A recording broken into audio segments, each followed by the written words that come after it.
So, Scott, obviously there's a lot of implications about the time that we're going through now, many of which I think, are really just, beginning and maybe even beginning to understand in terms of the economy, in terms of what our life is going to be like.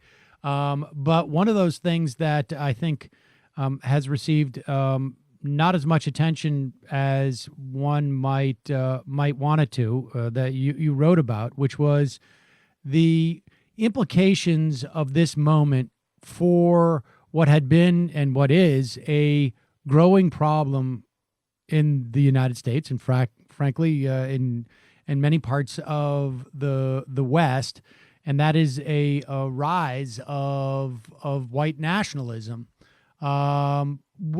Give me a sense of, like, what you think this moment means to that, I guess, movement. Well, for the white nationalists right now, this is kind of viewed as an opening. We have a president who is basically dog whistling racist messages about, conspiracy theories as to why we are facing this pandemic. Those messages are being heard in a variety of ways, but particularly as a kind of a proxy for globalist, which in their world is kind of a code word for Jew. And of course, anti-Semitism is a powerfully radicalizing force on their side. It's the thing they use to justify a kind of white supremacist ideology that says people of color are inferior and a burden, and yet somehow taking over. In their view, we can take over because we are the pawns in a Jewish conspiracy. So all of that kind of messaging has a really powerful effect. And right now, the white nationalists are much better organized than we imagined them to be. During the Obama years, there was a huge surge in white nationalist organizing right before our very eyes, and as we believed ourselves to be post-racial. And they are very well positioned to take advantage of situations like the one we're in, because sheltering in place, effectively just operating underground, is something that they've had to do for a very long time now. They have a very dense array of social media sites and websites that they've been using for a while now to recruit their base and to get them organized and ideologically trained. So what we're just now beginning to learn how to do from the left, which is to organize online, they've been doing for a very long time. So, coming out of this, there may be a significant surge in white nationalist organizing. I go back in this work to the 80s, and in the 80s, one of the ways that white nationalists and neo-Nazis organized young people was to take them out on gay bashing forays. It was a way of kind of stealing them and testing them, and also kind of, ginning up bigotry. That kind of thing now is a situation that many Asian Americans are facing. Suddenly, it is the case that anti-Asian American racism is mainstream and being legitimated by our president. So, the opportunity is there for them to take advantage of Asian Americans and anti-Asian sentiment today, like, the neo-Nazi skinhead movement did in the 1980s. And I want to circle back. I mean, there's a lot obviously to talk about, but I want to just to walk through that the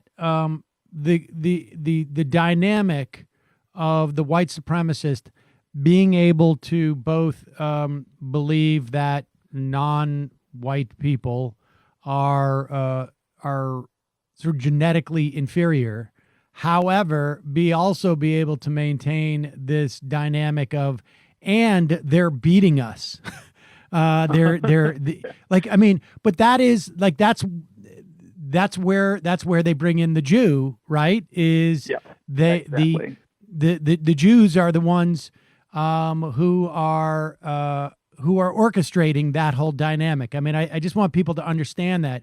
I mean, it sounds insane to us, but I guess what happens with these people is they're down a wormhole and they're surrounded by people who have the same thing. And I don't know. I mean, it's, relative to the things that we see today, just broadly speaking, that are widely held beliefs, that type of insanity doesn't sound so insane. I mean, it obviously it sounds insane, but it's like No, there's a significant portion of people out there who that's their worldview. Hmm.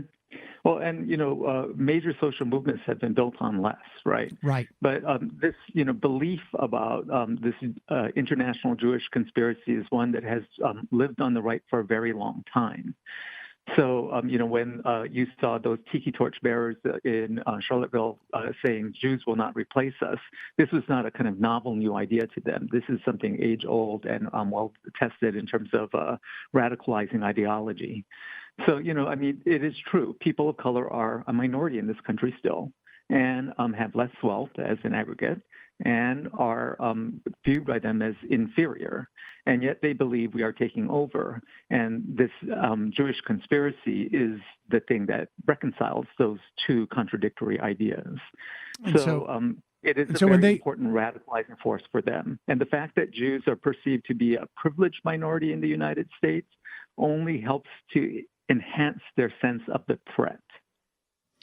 and so when they say Jews will not replace us, they're not concerned that Jews are going to be the replacements. They're complaining that Jews are orchestrating their replacement with non-white people. Exactly. I see. Okay. All right. And then the other point that you made was that we all are now playing on the white supremacist playing field, as if like the stay-at-home order has become an equalizer. I mean, it's almost as if like they've been training at high altitudes, and Hmm. we have to play this game now. Everybody's been shipped off to Denver, and they're the home team, as it were, and we're Hmm. trying to get used to this altitude in terms of their ability to network and to create, I guess, to expand their movement at a time where they don't have the competition from people who are able to do it out in the open.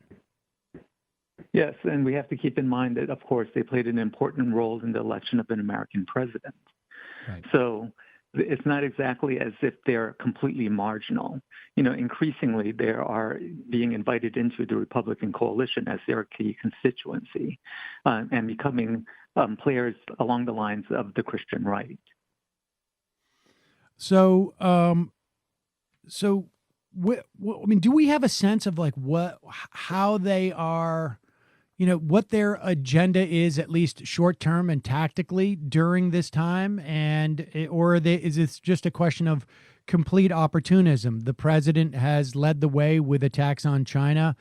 We should also say, I mean, that, and I think he's been criticized for this, at least in some corners, that Joe Biden sort of played into that same Mhm. frame on some level. I mean, I'm not making an equivalence here, but on some level, what Biden did was in his ads was to sort of accept that frame to some extent, didn't he? Mhm. Yeah, I mean, basically, he, echoed his opponent's message, right? Which is, I think, a big mistake. We really are in a situation of some danger. I think that the white nationalists are likely to try to use this opportunity to, really up their level of organizing. The thing about it is that, that thing about them being so good at being on the internet does mean that they are very steeped in virtual reality. And that is, in some ways, an opportunity. We see this playing out now, right? With some factions of the far right and white nationalists demanding that, governments be opened up, that, communities be opened up while this COVID-19 pandemic is still, alive.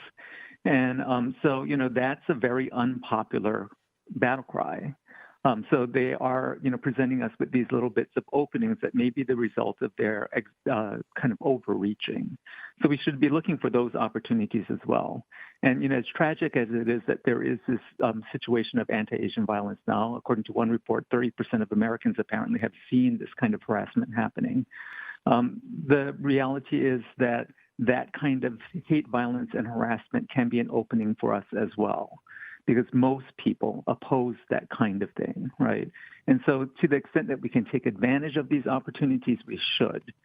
We should try to, take advantage of the increased violence and harassment being directed at Jews and at Asians, and try to reach for police accountability in order to try to isolate this most radical faction of the right. What do you make? I mean, and I get your point that they're in a position to overreach because they don't really deal with normal people for that, I guess, for lack of a better way of phrasing it, than enough essentially that they're sort of hermetically sealed, and they keep telling themselves certain realities which aren't exactly real. But what was their agenda in this opening up? I mean, what's the dynamic between them and the Trump administration, which is trying to push this right-wing Republican state governments, Iowa, Texas, Georgia, these places, at least in part, are definitely pushing, getting out ahead of their skis. I mean, I think objectively speaking, but also if you want to go according to the administration's own guidelines, about 14 days of infections going down, getting out ahead of their skis. I think part of that is so that they can diminish their unemployment numbers. But I think there's also an ideological driver to this, in this notion that the founding fathers, would never have allowed the government to do, infringe upon their ability to associate with who they want. Even Mike Pence not wearing a mask at the Mayo Clinic seems to me to be, he is basically he's waving a flag. And I'm curious as to how do they all see themselves within that? Because on some level they ideologically are they're aligned, but they're even tactically, it seems like they're aligned on some level. Well, the place where there's alignment between all of these various factions, from the apocalyptic right-wing Christians to the white nationalists to people like Pence and Trump, is that they share an agenda of collapsing government. And so this anti-government agenda is being articulated right now. They're basically trying to put out a populist message from the far right about these shutdowns, right? That government should not be able to rain tyranny on you in this way, that they will impoverish you, that this is all a hoax. All of those kinds of things are ways of their trying to position themselves as the populist in this moment, opposed to authoritarian measures being taken by our government. And I think in that they may be misjudging just how much the public is leaning into that kind of authority and taking comfort in it, and the extent to which we view liberal governors at this point as the best protectors. Yeah, it's interesting. I guess we will have a better sense of what happens. And I guess let me just ask you, pose it to you this way. What is there a fear that we come out of this and they have been able to accelerate their organization in such a way that we're going to see, some of what we saw during what seemed like a surge a couple of years ago after the Trump victory, where there was just a lot more public expression of this type of white nationalism? Well, the cautious view is that they're going to come out swinging, and they're going to come out swinging in part because the obvious fragility of our systems that has been exposed in this time is invigorating, especially to the side that has a revolutionary agenda. And so, these are genuine radicals. So as we come out of this, I expect them to step up what they've been doing already, and we may see something along the lines of what we saw right after the Trump election. That in this period of time may be particularly dangerous. And so I think, we need to be really cautious in how we respond to them as they come out of hiding.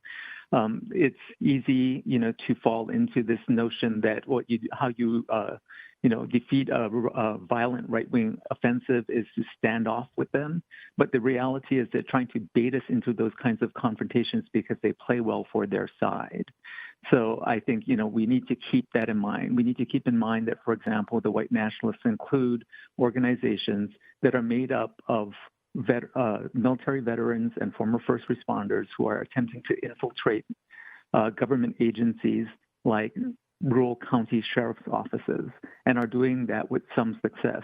In Oregon, some report that perhaps the majority of rural county sheriff's offices are either under the influence of or infiltrated by a white nationalist organization that works particularly with that constituency. So that's the kind of context that we need to recognize we are in and know that the best way to defeat a violent right-wing insurgency is to be the majority. Scot Nakagawa, thank you so much for your time today. I really appreciate it. All right, thanks a lot.